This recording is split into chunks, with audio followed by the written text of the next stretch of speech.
ஏற்கனவே 10 ஆண்டு காலமாக விடிவு காலம் இல்லாததைத்தான் விடிவு காலம் உருவாக்க வேண்டும் என்பதற்காக தமிழ்நாட்டு முதலமைச்சர் மதுரைக்கு முக்கியத்துவம் தந்திருக்கிறார்.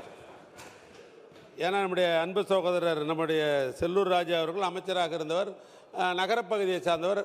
இன்னும் சொல்ல போனால் போன முறை போகிற பொழுது அவர் வீட்டுக்கே போனேன். அப்புறம் போனால் அவர் எங்கேயோ பங்களா கட்டின்னு எங்கேயோ ஃபார்ம் ஹவுஸில் இருக்கிறாருன்னு சொல்லிட்டாங்க.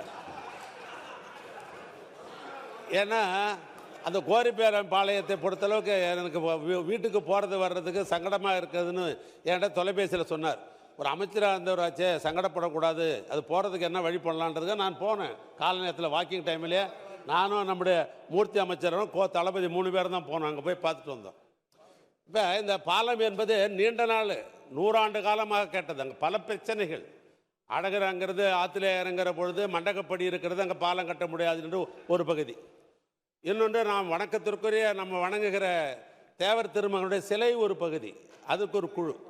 இவைகளெல்லாம் பலமுறை கூட்டி நானே நேரடியாக பேசி பலமுறை பேசி மண்டகப்படியினுடைய அதனுடைய உரிமையாளர்கள்லாம் பேசி அவர்களை சரி செய்து, அதே போன்று நம்முடைய வணக்கத்திற்குரிய தேவர் சிலையை வைத்து அதையும் அந்த குழுவிடெல்லாம் பேசி இந்த கோரிப்பாளையம் பாளையம் என்பது கட்டுவது என்று முடிவு செய்யப்பட்டு முதலமைச்சருடைய திருக்கரத்தால் அதுக்கு அடிகோல் விழாவும் நடத்தப்பட்டு அந்த பாலம் நடைபெற்று கொண்டிருக்கிறது.